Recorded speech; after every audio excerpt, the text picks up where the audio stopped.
Chez l'émission sur l'éveil de la femme africaine. Elle est artisanale, chef d'entreprise, écrivaine, commerçante, engagée politique et associative, femme au foyer.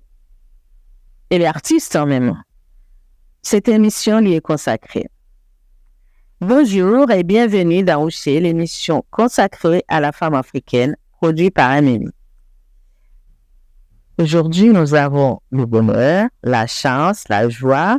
Je suis toute contente de retrouver une copine. Nous avons une femme qui met en valeur l'Afrique avec une touche plus particulière des Comores, des îles de la Lune. Nejma. Bonjour Nejma. Bonjour.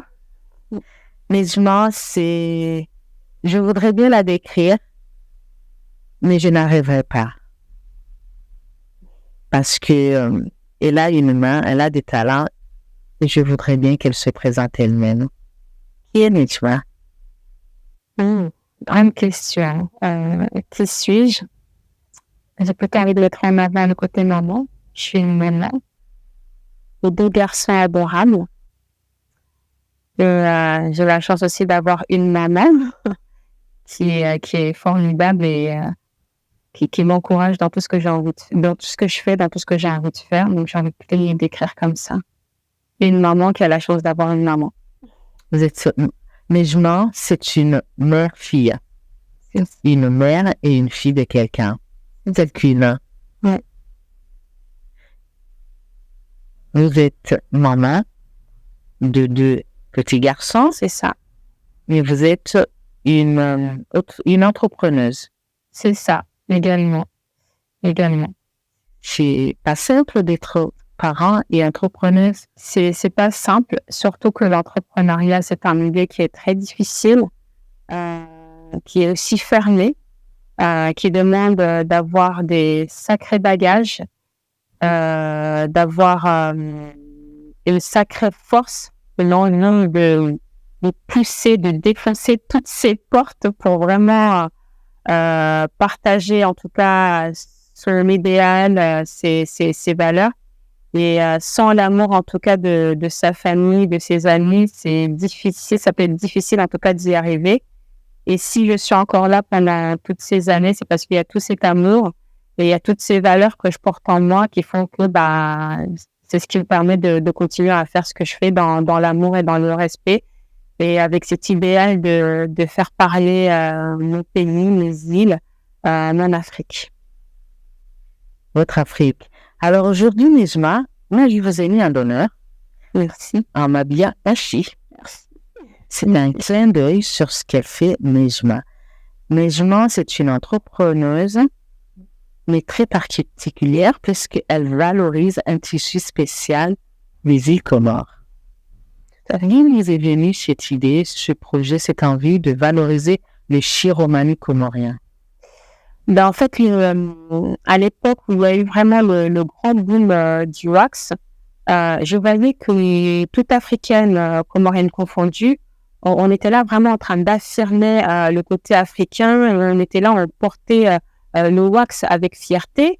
Et je trouvais que c'était dommage parce que nos mamans ont toujours su valoriser ce tissu dans les événements, mais que la jeunesse, on était un petit peu en retrait en disant, bon voilà, c'est un tissu qu'on peut porter à la maison, mais il vaut mieux rester discret là-dessus.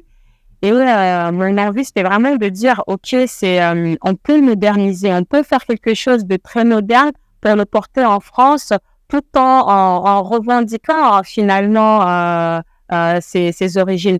Parce qu'il ne faut pas se les cacher, le fait de porter les laisseaux en France, c'est une façon de s'identifier entre nous comoriennes, mais c'est aussi une façon de revendiquer nos origines. Voilà. Et j'avais envie de rentrer dans cette revendication et dans cette valorisation de nos îles. Mais alors, ce qui est assez surprenant, c'est que vous n'êtes pas du tout du milieu de la couture à la base. Du tout. Mais vraiment pas du tout. J'ai vraiment appris déjà sur le terrain. J'ai eu la chance de rencontrer des mamans qui ont vraiment transmis ce savoir-faire. Et après, ma mère aussi, elle faisait de la couture avant. Et c'est venu au fur et à mesure, ça s'est imposé parce que j'ai la chance d'avoir une petite sœur qui sait s'habiller, qui sait très bien s'habiller et qui est très exigeante dans l'habillement et qui m'a fait confiance sur la réalisation de cette tenue. Et c'est comme ça, petit à petit, elle me dit, mais voilà, allez, lance-toi, fais des choses, ose. Et voilà, c'est venu de cette manière-là, grâce en tout cas à la confiance, à l'image qu'elle avait de moi. Sinon, je serais toujours restée en retrait. Hein. C'est vraiment ma petite soeur qui me dit, allez, vas-y, fonce, tu peux le faire. C'est la famille. Tout à fait, c'est la famille. C'est la famille, Oui. puisque on lit souvent, quand on vous lit sur les publications diverses qu'on fait sur vous mettez toujours en avant cet esprit de famille et nous savons que c'est grâce au soutien qu'on a, quel que soit ce que nous faisons, c'est le soutien qui nous porte. Et quand c'est la famille, c'est encore plus. Alors aujourd'hui, vous êtes complètement consacré à la couture, vous continuez dans votre métier. Qu'est-ce que vous faites actuellement? Alors, j'ai eu la chance, en fait, d'ouvrir, j'avais une boutique dans Paris 10e. Et malheureusement, à cause du Covid, j'ai dû fermer cette boutique. On s'est mis en ligne, mais c'est vrai qu'on avait une clientèle qui avait l'habitude de venir toucher les produits, de venir tester, essayer. Et là, on est en train de rechercher quelque chose de bien pour pouvoir, en tout cas, de nouveau s'installer et rencontrer notre chère clientèle qui a toujours été fidèle. Et ça, c'est une chance énorme.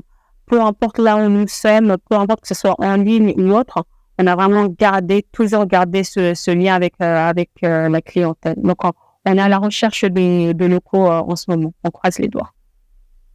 Alors, Nadja, vous avez l'habitude de travailler avec la jeunesse africaine, on va dire, comorienne en particulier. Mais ce dernier cas, avoir une montée de Nkoumbi, tout à fait, où la femme d'origine comorienne, ici en tout cas en France et en Île-de-France, bien entendu, valorise énormément les tenues de nos origines. Est-ce que ça ne vous est pas venu à l'idée, vous n'avez pas eu envie à un moment donné de vous lancer dans l'habillement de la femme en général, pas que la jeunesse, parce que jusqu'à là, moi, je vous ai connu habilleuse de la jeunesse. C'est vrai, c'est une très, très, très, très, très belle question. Mais je voulais d'abord souligner que j'ai fait certaines tenues, par exemple pour des jeunes, et je me sentais en fait dans la proposition de tenue, je me sentais dans l'obligation, parce que certains ne connaissaient pas nos codes, ni l'histoire du tissu.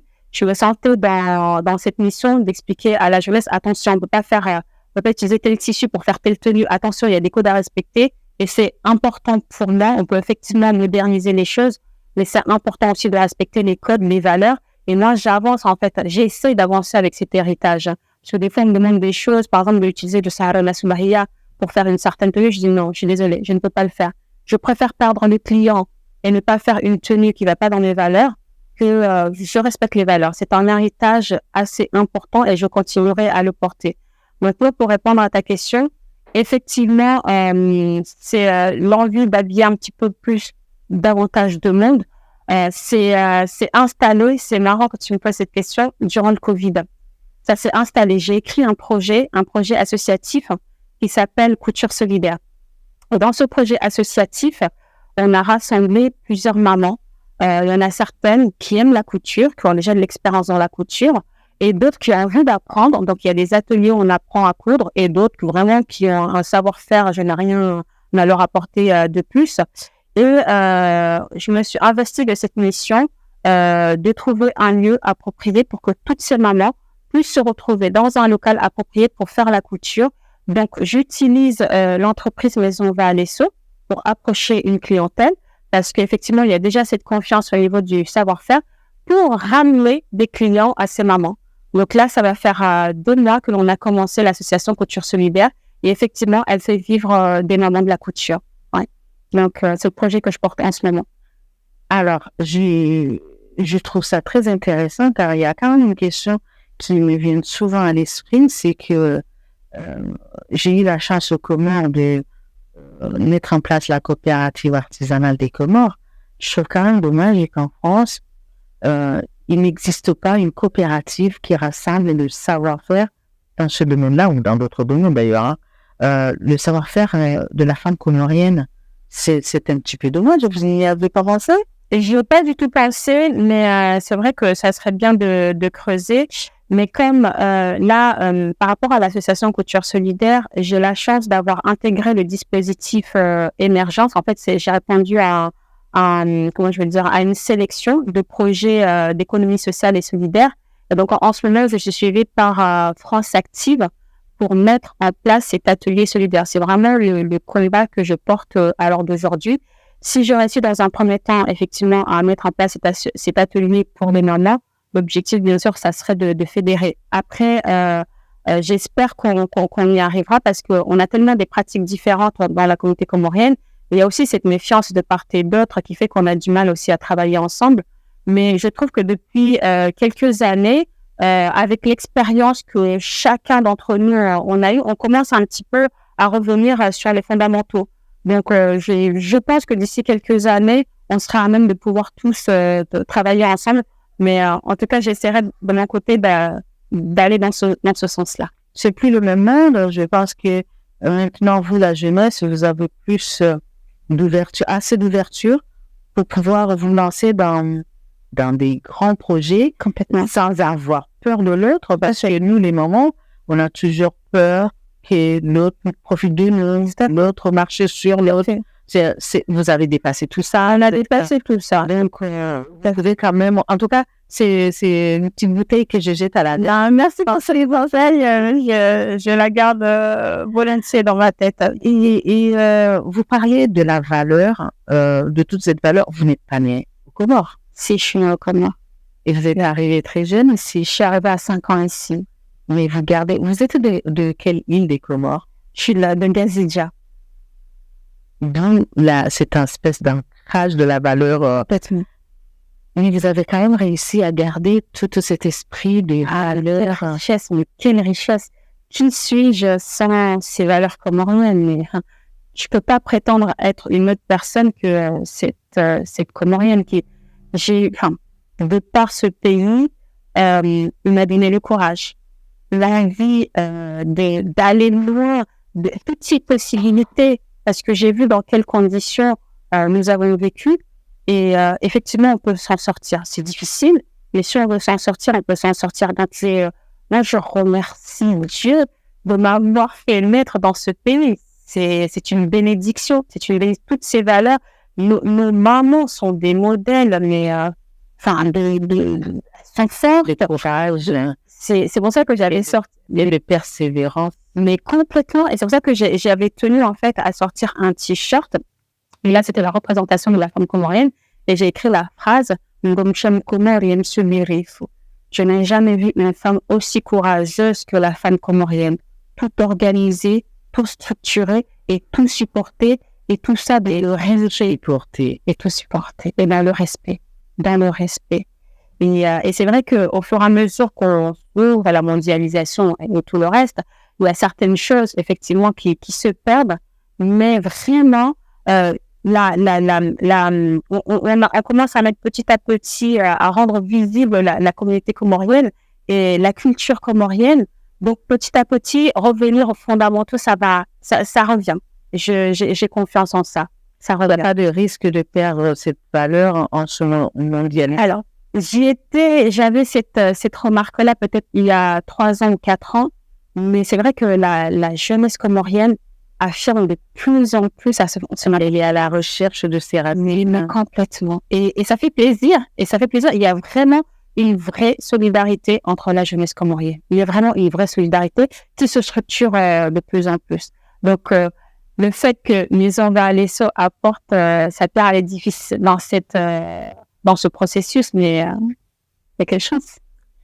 Alors, Vanessa, si j'ai bien compris, s'inscrit dans la valorisation et l'intégration du comorien dans l'Afrique. Tout à fait. Selon ce que vous me dites, vous êtes parti de globalisation du WASA pour globaliser le lesseux. Alors, pour ceux qui ne connaissent pas le lesseux, c'est le châle comorien traditionnel, c'est la base même. Oui, je dis souvent, quand on voit les tenues maintenant, parce qu'il ne faut pas oublier que les Comores, c'est un pays musulman, culture musulmane. Et comme dans tout pays musulman, on se arabise. Comment on dit arabise?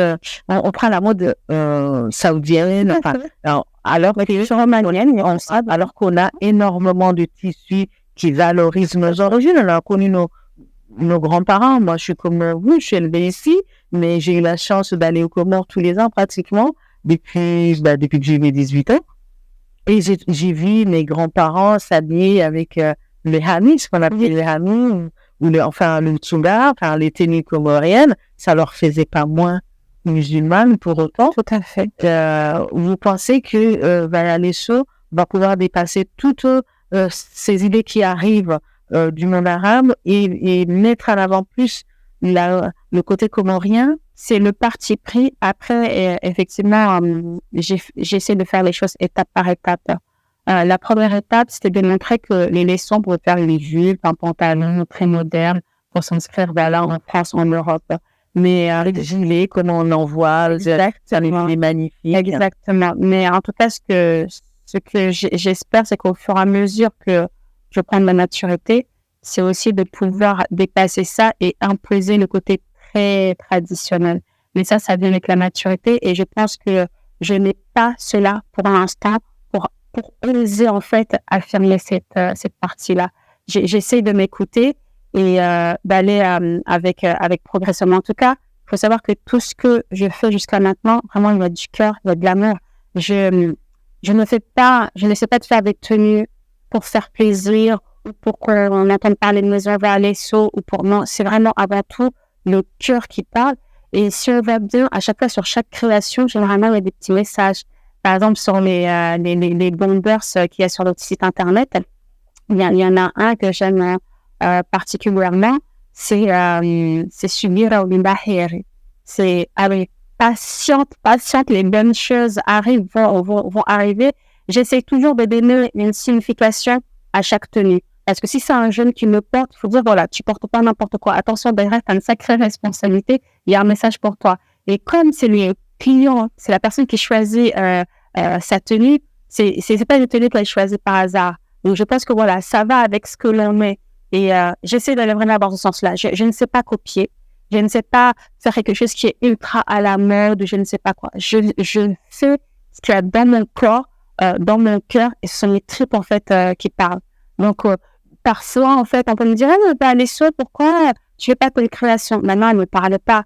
Pourquoi tu ne développes pas un petit peu les tenues ultra-nigériennes à la mode? Pour l'instant, moi, ça ne me parle pas. Ça viendra, mais peut-être pour l'instant, ça ne me parle pas. Je m'écoute et j'espère qu'en tout cas, pour l'instant, la petite clientèle fidèle qui est là, on partage les mêmes valeurs. Et c'est ce qui est fort. J'ai gagné plein d'amis. C'est énorme. Franchement, ce projet m'a fait gagner tellement d'amis.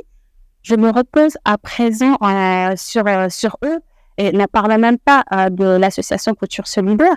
Je parle des clients qui sont dedans, dans le membre du bureau ou autre. Donc, voilà, on fait les choses avec le cœur, avec le respect de nos valeurs comoriennes, de nos valeurs africaines. Et on espère petit à petit, avec toutes les rencontres qu'il va y avoir, on va s'ouvrir davantage et progresser.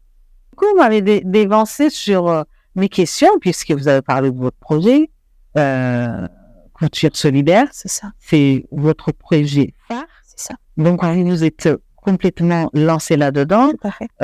Mais aussi, l'éventualité, le projet d'ouvrir une boutique qui va aller avec Couture Solidaire, je pense. Oui, tout à fait. Parce que l'objectif aussi, c'est de montrer vraiment le savoir-faire de maman. Après, on n'oublie pas du tout Maison Valalesso, parce que l'idée aussi, c'est de toujours aller dans ce processus de création qui m'est intime. Et je suis une personne, c'est pour ça aussi que je prends du temps aussi pour créer quelque chose, parce qu'il faut que ça soit vrai, il faut que ça soit propre, il faut que ça réponde en fait à une certaine exigence que quand la personne va prendre, je sais pas, je dis le bomber parce que je suis une enfant des années 80 quand on portait le Scott, c'est pour ça que je reste vraiment enfermée là-dessus. Mais je voudrais que les personnes puissent le voir. Là, on est sur du haut de gamme, on est sur quelque chose qui est serein, avec des définitions propres, et qu'on dise, voilà, c'est un travail comorien, c'est du franco-comorien, donc je l'affirme dans ce sens-là, et C'est maintenant que je commence à dire, peut-être que voilà, je peux être un petit peu fière de ce que j'ai fait. J'ai du mal. Franchement, j'ai du mal parce que des fois, quand on montre des vidéos de moi, je parle, je fais des choses, j'ai vraiment du mal. J'ai du mal avec l'image, ou entendre ma voix, ou voir ce que j'ai fait. J'ai vraiment du mal. Je reste focus à chaque fois sur ce qu'il y a à faire, mais je ne vais pas regarder sur ce que j'ai fait ou pas. Je ne sais pas pourquoi. Il y a un petit peu peut-être de peur, de pudeur, je ne sais pas. Mais j'essaie de faire les choses au fur et à mesure, petit à petit. Regardez vos vidéos et soyez fiers de ce que vous êtes devenu aujourd'hui en regardant d'où vous venez. Merci beaucoup. On va essayer. En tout cas, nous, on est là pour vous encourager, nous soutenir. Je vous rappelle encore une fois, Miché, c'est une émission qui a pour objectif de valoriser le savoir-faire africain de la femme africaine. Nous avons été ravis de vous recevoir dans notre émission. Nous espérons vous revoir. Nous espérons que vous allez nous habiller. Avec grand plaisir, on fera une bonne collaboration ensemble. Continuer, valoriser l'Afrique. Merci. Et mettre en lumière les Comores. Merci, Nejma. Merci à toi, grande dame. Merci. C'était Miché, l'émission sur la femme africaine. Merci.